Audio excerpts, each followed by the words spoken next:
पाठ के दौरान अब तक हमने पादपों का आर्थिक महत्व देखा, जिसमें सबसे पहले आपको को बताया गया था विज्ञान की जिस शाखा के अंतर्गत आर्थिक महत्व वाले पादप और उनके उत्पादों का अध्ययन किया जाता है, आर्थिक वनस्पति विज्ञान कहलाती है।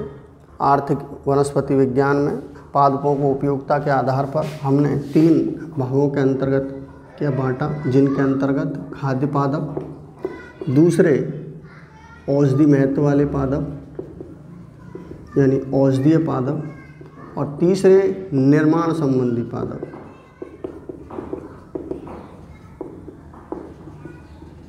खाद्य पादपों के अंतर्गत अनाज, दालें, सब्जियां, फल, मेवे, पेय पदार्थ को सम्मिलित किया गया।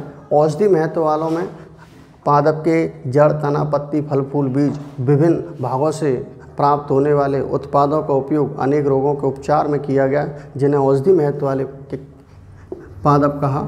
और निर्माण संबंधी पादप से प्राप्त होने वाले जिन उत्पादों का उपयोग अनेक निर्माण कार्यों में अर्थात खिड़की, दरवाजे, फर्नीचर, टोपी, टोकरियाँ के चटाइयाँ, झाड़ू इत्यादि बनाने में किया, उनका नाम दिया निर्माण संबंधी पादप। पादपों के और हर एक पादप के बारे में हमने जानकारी ली कि अनाज किन किन से प्राप्त होता है, दालें कौन कौन सी हमारे द्वारा उपयोग में ली जाती हैं, दालें, अनाज, फल, सब्जियां, मेवे ये किन किन के स्रोत होते हैं, सारी जानकारी हमारे द्वारा पाठ के दौरान पादपों का आर्थिक महत्व के अंतर्गत ली। अगली हेडिंग है हमारे लिए जंतुओं का आर्थिक महत्व, उसके बारे में देखेंगे। ढंग से देखोगे कि जंतुओं के आर्थिक महत्व के अंतर्गत आपको शुरू में ही बता चुके हैं। जंतु जो होते हैं इनसे हमें अनेक लाभ होते हैं, अनेक उपयोग होते हैं। ये प्रत्यक्ष और अप्रत्यक्ष रूप से हम इन पर अपनी भौतिक, सांस्कृतिक, सामाजिक आवश्यकताओं की पूर्ति के लिए निर्भर रहते हैं। जंतुओं में हमने कुछ उदाहरण लिए, जैसे कि गाय से गोबर प्राप्त, भैंस से गोबर प्राप्त होता है, खाद के काम में आ सकता है, एक अपशिष्ट है। जीव जंतु और पेड़ पौधों की पत्तियां हैं, टहनियां हैं, गोबर हैं, कचरा है इत्यादि के सड़ने से, गलने से हमें खाद की प्राप्ति होती है। तो सड़ाने गलाने का काम सूक्ष्म जीव करते हैं, जिससे पहली बात तो खाद भूमि की उर्वरकता को बढ़ाएगी, दूसरा काम कि हमारी प्रकृति, पर्यावरण साफ क्या बना रहेगा, पर्यावरण संतुलित भी बना रहेगा। मधुमक्खी से मधुमोम और शहद की प्राप्ति होती है। क्या अपने के मुर्गियां होती हैं जिनसे हमें भोजन के लिए अंडे और क्या मांस की प्राप्ति होती है। वन्य जीव होते हैं, मर जाने के बाद उनकी खाल, बाल, नाखून, दांत इत्यादि का उपयोग जो होता है अनेक क्या वस्तुओं के निर्माण में किया जाता है। मछलियां जो होती हैं इनको भी हम भोज्य पदार्थ के रूप में खाते हैं, जो कि अनेक पोषक के तत्वों का भंडार होती हैं। मछलियों से हमें तेल भी मिलता है, जिसका उपयोग रोगों के उपचार में किया जाता है। तो कहने का अर्थ, हम महत्वों को देखेंगे बाद में। कुछ क्या कीट के जितने भी होते हैं ये परागण क्रिया में अपना योगदान देते हैं, जिससे फसली पादपों में परागण ठीक प्रकार से होगा तो हमें उत्पादन अच्छा प्राप्त होगा। और भी हम देखेंगे महत्वों के बारे में, लेकिन महत्व ये निश्चित है कि इन जीव जंतुओं से हमें अनेकों उत्पाद प्राप्त होते हैं। इन महत्वों को, इन उपयोगों को ध्यान में रखते हुए निश्चित है हमारे द्वारा इनका पालन किया जाता है। क्या किया जाता है? पालन किया जाता है, इन्हें पाला जाता है। हमारे द्वारा उन्हीं पादपों को क्या उगाया जाता है, उन्हीं के जंतुओं को पाला जाता है, जिनसे कि हमें कुछ उत्पाद, लाभकारी उत्पाद, फायदेमंद उत्पाद, उपयोगी उत्पादों की प्राप्ति होती है। गेहूं को, बाजरा को, फल को, सब्जियों को, औषधि महत्व वाले पादपों को, निर्माण संबंधी के पादपों को हमारे द्वारा उगाया जाता है, इनकी खेती की जाती है। क्यों? लाभ है। पशुओं को, मुर्गियों को, मछलियों को, मधुमक्खियों को, रेशम कीट को हमारे द्वारा पाला जाता है। क्यों? क्योंकि इनसे हमें लाभ प्राप्त हो रहा है, सीधी सी बात है। तो ऐसे किस किस जीव का पालन किया जाता है, एक एक के बारे में देखते हैं। सबसे पहले देखा हमने मधुमक्खी पालन। पाठ के दौरान अभी हम मधुमक्खी पालन, पशुपालन,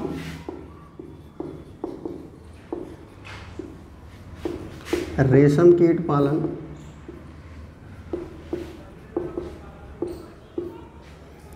मछली पालन,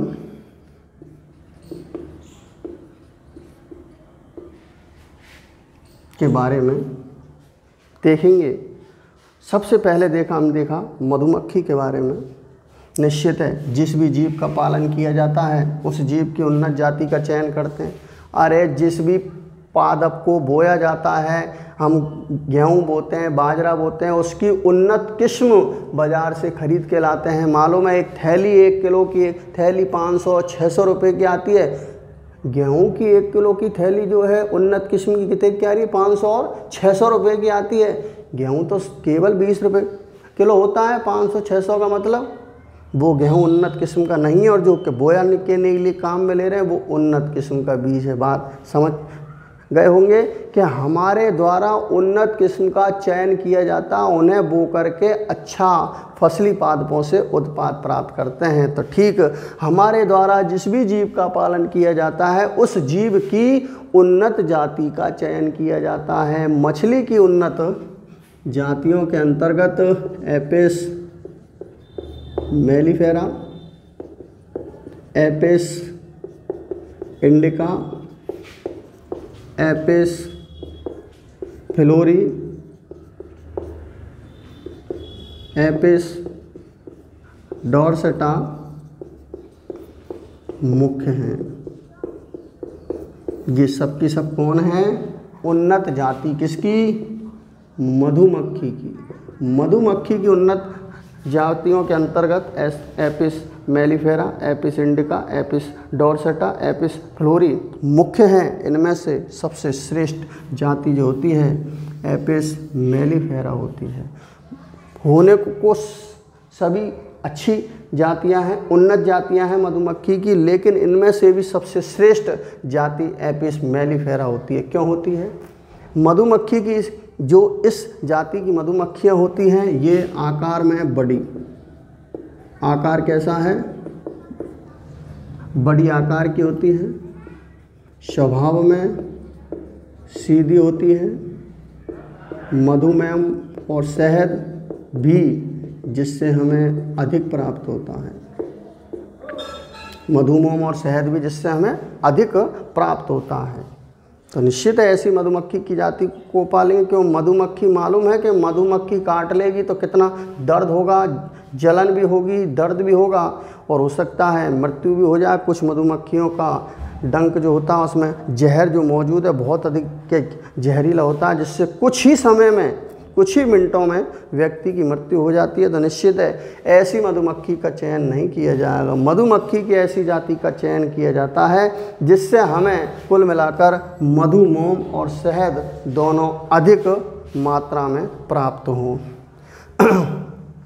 मधुमक्खी पालन के लिए सर्वप्रथम मधुमक्खी की उन्नत जाति का चयन किया जाता है। मधुमक्खी की उन्नत जातियों के अंतर्गत Apis mellifera, Apis indica, Apis florea, Apis dorsata मुख्य हैं। इनमें से सबसे श्रेष्ठ जाति एपिस मेलिफेरा है, क्योंकि यह मधुमक्खी आकार में के बड़ी, स्वभाव में सीधी होती है एवं इससे मधुमेह और शहद की अधिक प्राप्ति होती है। ठीक है, जिस भी जीव का क्या पालन करोगे, चाहे पशु पालन करो, चाहे पशुओं में गाय का, भैंस का, बकरी का, जिस भी जीव का पालन किया जाएगा उसकी उन्नत जाति का चयन किया जाता है। मछली का भी करोगे तो उन्नत जाति का चयन किया जाएगा। हो गया। दूसरा काम छत्ता। छत्ता भी कैसा? कृत्रिम छत्ता, कृत्रिम छत्ते का निर्माण।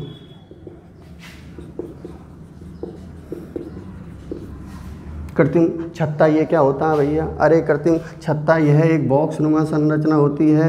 कैसी नुमा संरचना होती है? एक बॉक्स नुमा संरचना होती है। कृत्रिम छत्ता एक बॉक्स नुमा संरचना होती है। इस बॉक्स नुमा संरचना में अनेकों प्लास्टिक की प्लेटें लगी रहती हैं।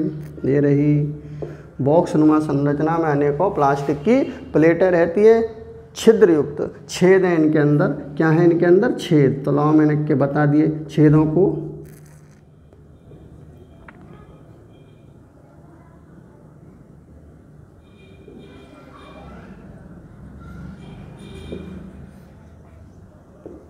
छिद्रयुक्त प्लास्टिक की प्लेटें होती हैं, इन पर के मोम का लेप होता है।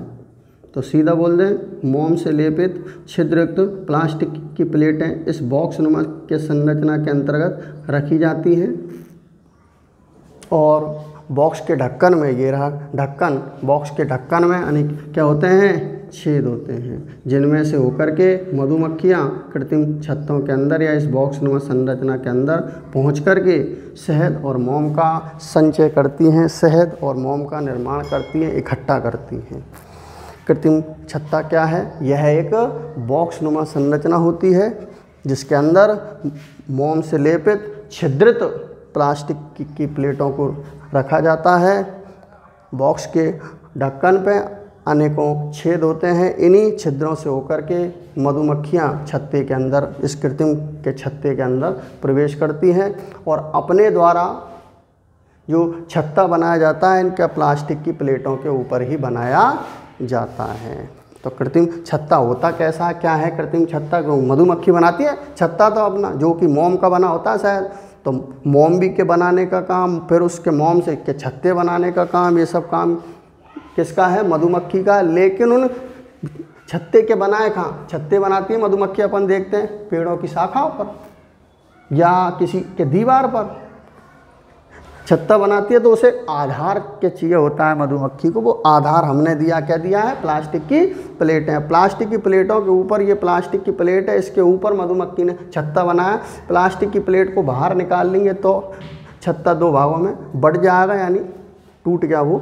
अब हम आराम से मोम और शहद को इकट्ठा कर लेंगे। छत्ते में भरा हुआ जो क्या शर्करा युक्त पदार्थ है वो शहद है और शेष जो छत्ता रह गया वो मोम होता है। तो कृत्रिम छत्ता ये क्या है? ये क्या होता है कृत्रिम छत्ता भाई? यह एक बॉक्स नुमा संरचना होती है जिसके अंदर मोम से लेपित छिद्रित प्लास्टिक की प्लेटों को रखा जाता है। बॉक्स के ढक्कन में या बॉक्स के ऊपरी सिरे पर अनेक के छेद होते हैं, इन्हीं के छेदों से होकर के मधुमक्खी छत्ते के अंदर पहुंच पाती है, अपने मोम और शहद को इकट्ठा करती है। मधुमक्खी के द्वारा छत्ते का निर्माण इन कृत्रिम छत्तों पर या इन प्लास्टिक की प्लेटों पर ही किया जाता है। छत्ता बना दिया, अब रह का गया, अच्छी मधुमक्खी लिया है खरीद करके, चलो मधुमक्खी का घर बना दिया हमने बनाया है। अब मधुमक्खी इसके अंदर अपना घर बना लेगी, सही है। अब क्या रह गया? अब रह गया तीसरा काम, मधुमक्खी की भोजन व्यवस्था करना। मधुमक्खी का भोजन क्या होता है? क्या होता है? फूलों का रस, सही है, फूलों और फलों का रस होता है। जी हाँ, भोजन व्यवस्था हमको नहीं करनी है, हमको तो ऐसे स्थान पर ले जा कर के इन छत्तों को रखना है जहाँ इन्हें फूलों का रस या फलों का रस मिल सके, अर्थात ऐसी जहाँ पर फसली के पादप लगे हुए हों या जहाँ फूलदार और फलदार पौधे लगे हुए हैं, बगीचों में, खेत में। जी हाँ, सही है। कृत्रिम छत्तों का रखाव, कृत्रिम छत्ते का रखाव। कृत्रिम छत्तों को ऐसे स्थानों पर रखा जाता है जहाँ की फलदार और फूलदार पौधे लगे हुए हों। उसके लिए वह समय सबसे उपयुक्त होता है जब फसली पादपों में फूल आ रहे होते हैं। फसली पादप हो या फल देने वाले पादप हो या सब्जी देने वाले पादपों में क्या आ रहे हों? फूल आ रहे हों। उस समय क्या इन छत्तों का रखाव सही क्या माना जाता है, जिस समय ज़्यादा से ज़्यादा किसकी क्या प्राप्ति हो सके? मोम और शहद की प्राप्ति हो सके। तो कृत्रिम छत्तों का रखाव ऐसे स्थानों पर किया जाता है जहाँ फूलदार और फलदार पौधे लगे हुए हों। इसके लिए वह समय सबसे अधिक उपयुक्त होता है जब फसली पादपों में फूल आ रहे होते हैं। काम कर दिया अपन ने, ले जा कर रख दिया, फसली पादपों में फूल आ रहे हैं, छत्तों को ले जा कर के अनेक स्थानों पर दूरी पर रख दिया जाता है। ये विशिष्ट आकृति के होते हैं ये छत्ते, जिससे मधुमक्खियाँ अपने आप स्वतः ही इन छत्तों की ओर आकर्षित होती हैं। अब हमारा काम ख़त्म। अब मधुमक्खी का क्या रह जाएगा काम? क्या काम होगा मधुमक्खी का? क्या काम होगा भाई मधुमक्खी का? मधुमक्खियों के द्वारा फूल और फलों में से मकरंद को, फूलों के रस को, फलों के रस को, जिसको कहते हैं मकरंद को, रस को क्या पिया जाता है, सोखा जाता है। यह मकरंद जैसे ही उनकी लार में जा कर के मिलता है शहद में बदल जाता है। किस में बदल जाएगा?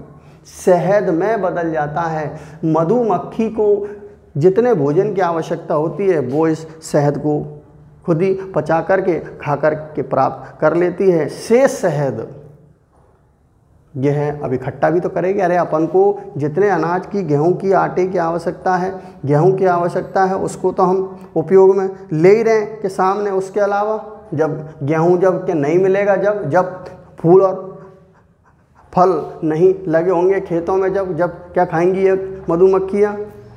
तो ऐसी स्थिति में ये स्टॉक रखती हैं, अपने क्या भोजन को संभाल के रखती है। गोदाम के अंदर गोदाम होता है इनके द्वारा बनाया गया छत्ता। कृत्रिम छत्तों का रखाव कर दिया हमने। अब मधुमक्खियों के द्वारा फूलों में से किसको? मकरंद को क्या पिया जाता है? फूलों का रस क्या पीती हैं। जैसे ही ये रस इनकी लार में जा कर के मिलता है, किस में बदल जाता है? किस में बदल जाएगा? शहद में बदल जाता है।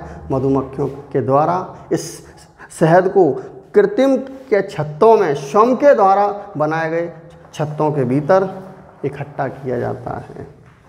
कर लिए इकट्ठा, ये हो गया। अब रहता है शहद और मोम का हमारे द्वारा तो संचय करना। शहद एवं मोम का संचय करना।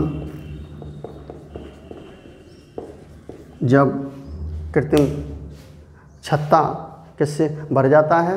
किससे भर जाए भाई? शहद और मोम से भर जाता है। जब कृत्रिम छत्ता शहद से भर जाता है तो इन कृत्रिम छत्तों के ढक्कन को खोल करके प्लास्टिक की प्लेटों को बाहर निकाल लेते हैं, जिससे हमें इन छत्तों से शहद की और यह छत्ता जिससे मोम की प्राप्ति होती है।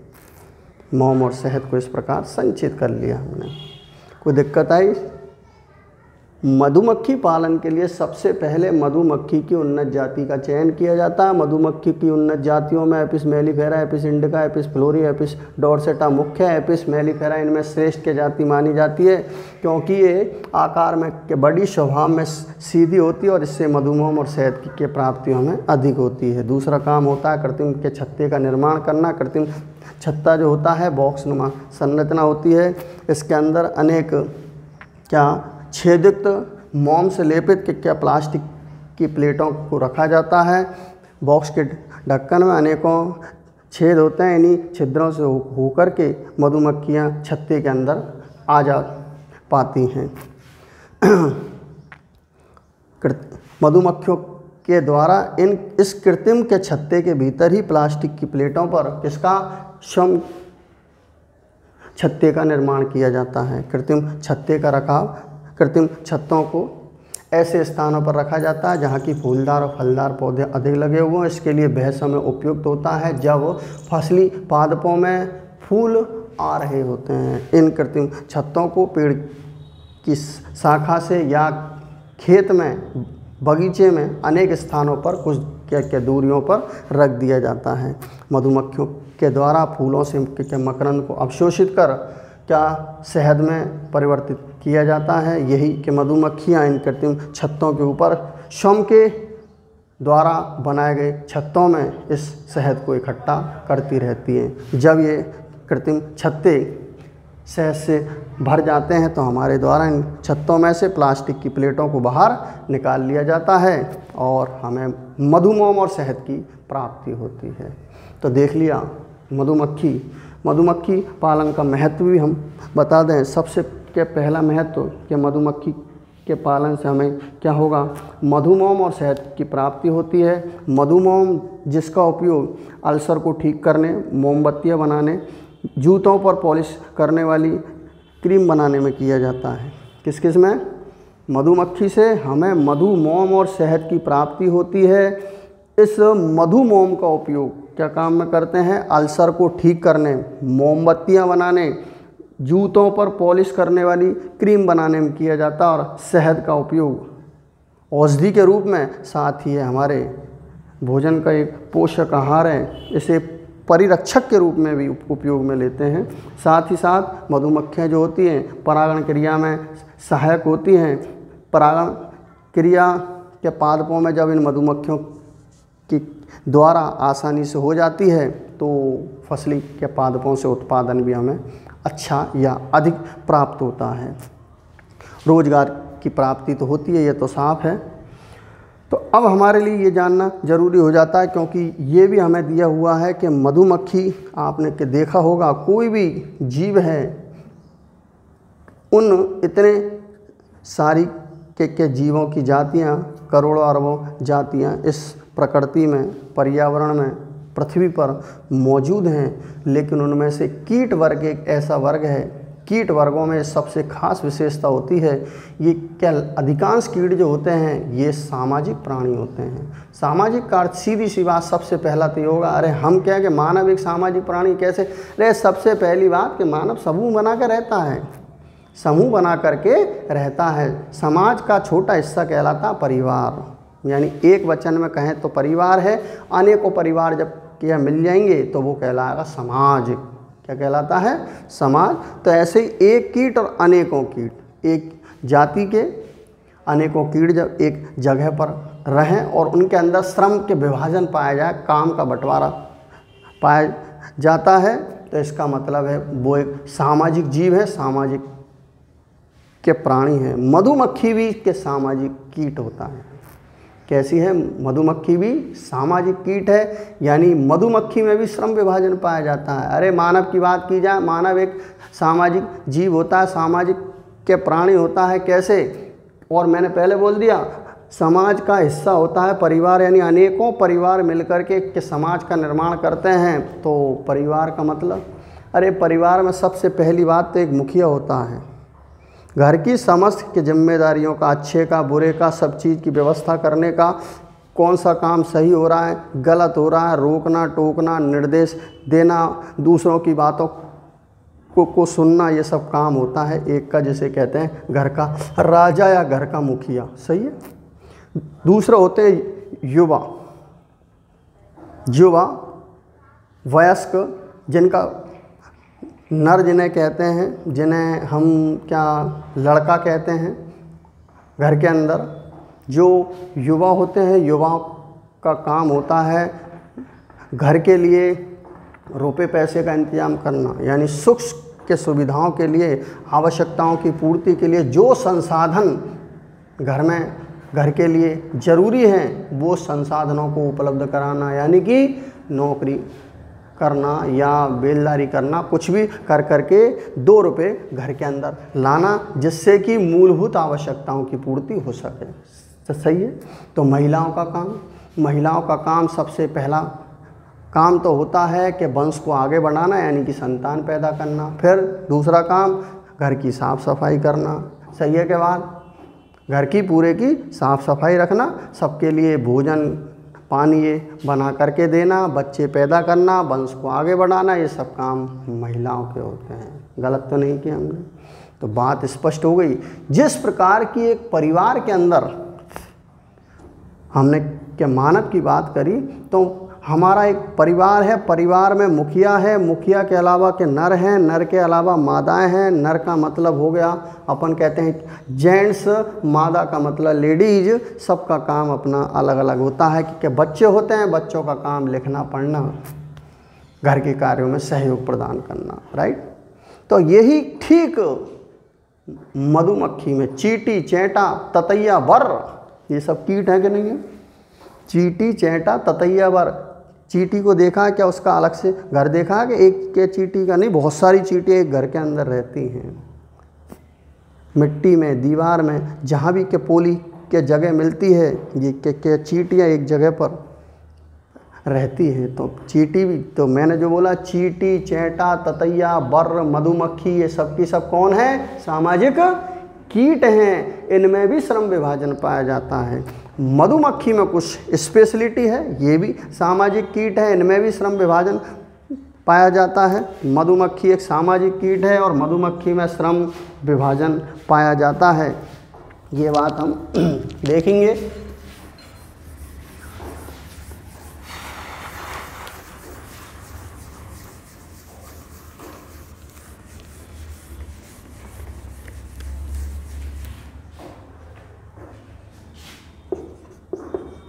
मधुमक्खी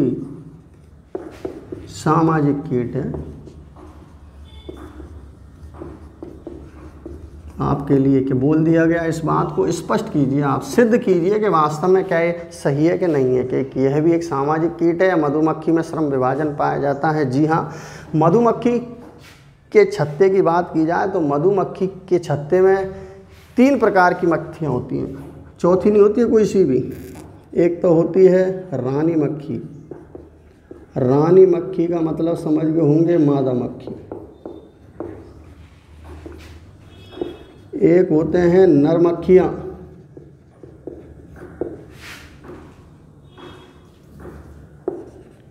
और तीसरी होती है श्रमिक मक्खियाँ।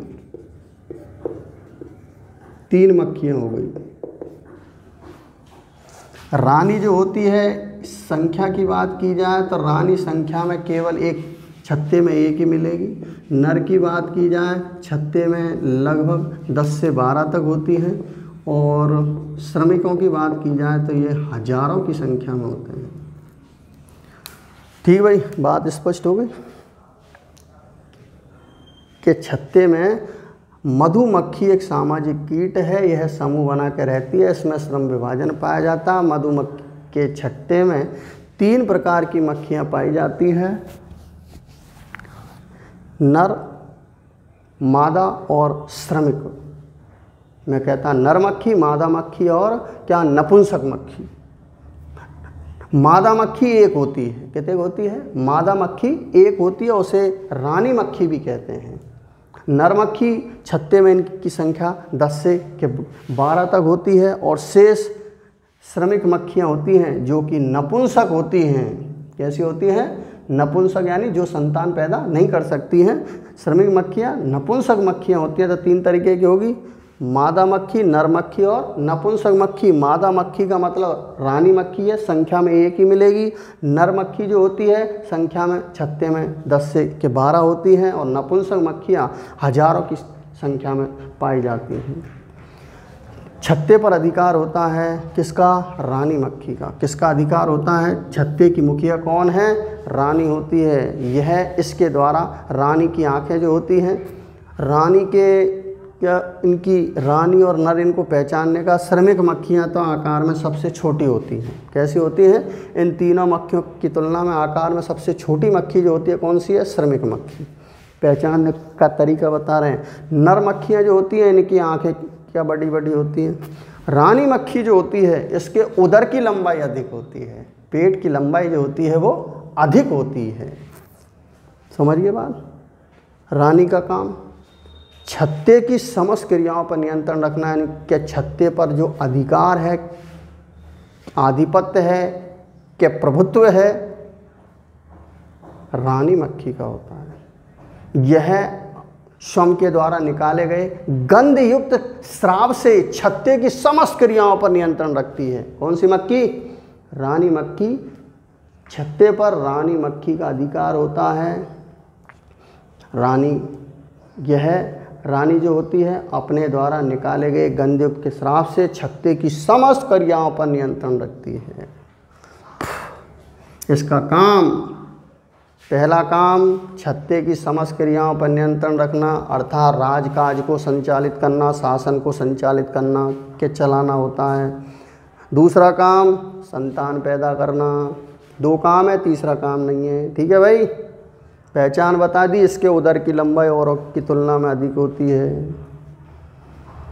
रानी मक्खी जो होती है अपने रानी मक्खी जब संतान पैदा करनी होती है तो रानी मक्खी नर के साथ सहयोग करती है। क्या करती है?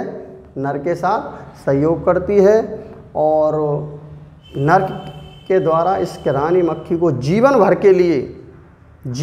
के लिए शुक्राणु प्रदान कर दिए जाते हैं। यानी अब क्या बार बार रानी मक्खी को किसकी ज़रूरत नहीं है? नर मक्खी के साथ सहयोग करने की, संभोग करने की ज़रूरत नहीं है। एक बार में जीवन भर के लिए शुक्राणु रानी मक्खी को नर के द्वारा प्रदान कर दिए जाते हैं। नर मक्खी, इसकी संख्या जो होती है छत्ते में लगभग 10 से 12 होती है। इनकी आंखें बड़ी बड़ी होती हैं। इसका काम क्या है? नर के साथ एक बार संयोग कर जीवन भर के लिए शुक्राणु प्रदान करना। उसके बाद क्या काम क्या है, ये रोटी राम हो गए, फिर कोई मतलब के नहीं रहे, यही काम है सबका इनका। तो अब क्या काम के रह गए अभी? तो निश्चित है जब नर मक्खी के द्वारा, कोई एक नर मक्खी के द्वारा रानी मक्खी से सहयोग कर लिया जाता है तो रानी मक्खी जो होती है नर मक्खियों को मरवा देती है, मार डालती है, या छत्ते से बाहर निकाल दिया जाता है। देश निकाला, गांव निकाला दे देते हैं ना, घर से निकाल देती है, भगो यहाँ से, अब तुम्हारा कोई काम नहीं है, तुम यहाँ बैठे बैठे रोटी वो तोड़ोगे, नहीं भगते हैं तो तुम मार देती है। तो श्रमिक मक्खियाँ ये नपुंसक मक्खियाँ होती हैं, संख्या में हजारों में होती हैं, आकार में छोटी होती हैं। इनका काम बस इन्हीं का काम है छत्ते का निर्माण करना, छत्ते की साफ सफाई करना, रानी के बच्चों का लालन पालन करना, छत्ते की सुरक्षा करना, मोम और शहद का संचय करना। ये सभी कार्य श्रमिक मक्खियों के होते हैं। सबने काम बांट रखे हैं कि नहीं बांट रखे भैया अपने अपने? जो हमने बताया था कि मधुमक्खी में श्रम विभाजन पाया जाता है, काम का बंटवारा पाया जाता है, बंटवारा कर रखा है सबों ने। तीनों के बारे में के दोबारा बता दिया कि मधुमक्खी एक सामाजिक कीट होता है। मधुमक्खी के छत्ते में 3 प्रकार की मक्खियाँ पाई जाती है, रानी, नर और के श्रमिक। रानी मक्खी, इसकी संख्या छत्ते में 1 होती है। इसकी उदर की लंबाई अन्य मक्खियों की तुलना में अधिक होती है। छत्ते पर इस रानी मक्खी का ही अधिकार होता है। रानी मक्खी के द्वारा रानी मक्खी अपने गंधयुक्त श्राप से छत्ते की समस्त क्रियाओं पर नियंत्रण रखती है और साथ ही साथ रानी का काम क्या, रानी का कार्य संतान उत्पन्न करना होता है, नर के साथ सहयोग कर संतान उत्पन्न करना होता है। नर मक्खी यह संख्या में क्या, इनकी संख्या छत्ते में 10 से 12 तक होती है। इनकी आंखें अन्य मक्खियों की तुलना में बड़ी होती हैं। इनका काम रानी के साथ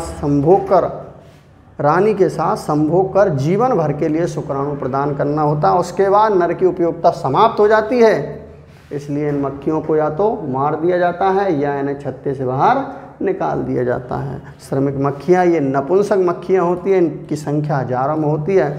इनका आकार भी इन रानी और इनके नर की तुलना में छोटा होता है। इनका कार्य सबसे पहला छत्ते का निर्माण करना, छत्ते की साफ सफाई करना, मोम और शहद को इकट्ठा करना, छत्ते की सुरक्षा करना, रानी के बच्चों का लालन पालन करना श्रमिक मक्खियों का होता है। राइट। अब सुनो, इसके अलावा क्या खास बात है इसके अंदर? अरे हर जगह कुर्सी की लड़ाई होती है। तो रानी मक्खी जब अंडे देती है, अंडों में से के बच्चे भी निकलेंगे, सही है।